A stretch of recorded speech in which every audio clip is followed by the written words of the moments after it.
امام بخاری رحمہ اللہ نے اما عائشہ سے نقل کیا کہ نبی علیہ السلام حالت حیض میں بھی اپنی بیویوں سے مباشرت کرتے تھے. منکرین حدیث کے اس اعتراض کا جواب مرحمت فرمائے. اس میں میرا آلریڈی کلپ ہے منکرین حدیث کا صحیح بخاری پہ حملہ.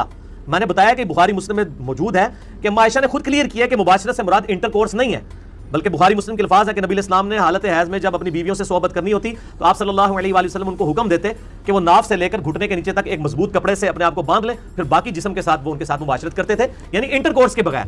تو وہ کہتے ہیں جی قرآن میں آیا کہ حالت حیض میں جو ہے عورتوں کے ساتھ انٹر کورس نہیں کرنا.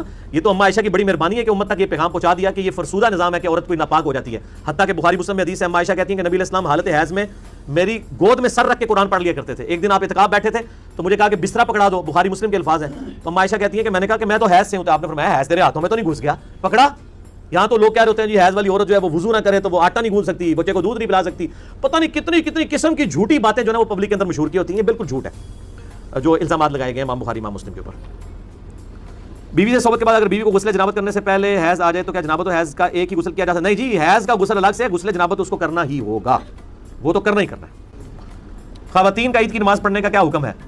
بخاری مسلم میں موجود ہے نبی علیہ السلام نے فرمایا کہ ایون جو عورتیں یعنی حیض کی حالت میں ہیں ان کو بھی عیدگاہ کی طرف لے کے آؤ، لیکن یہ عیدگاہ کے لیے، مسجد میں نہیں عورتیں جا سکتی کیونکہ مسجد میں تو عورت اس حال میں جا نہیں سکتی.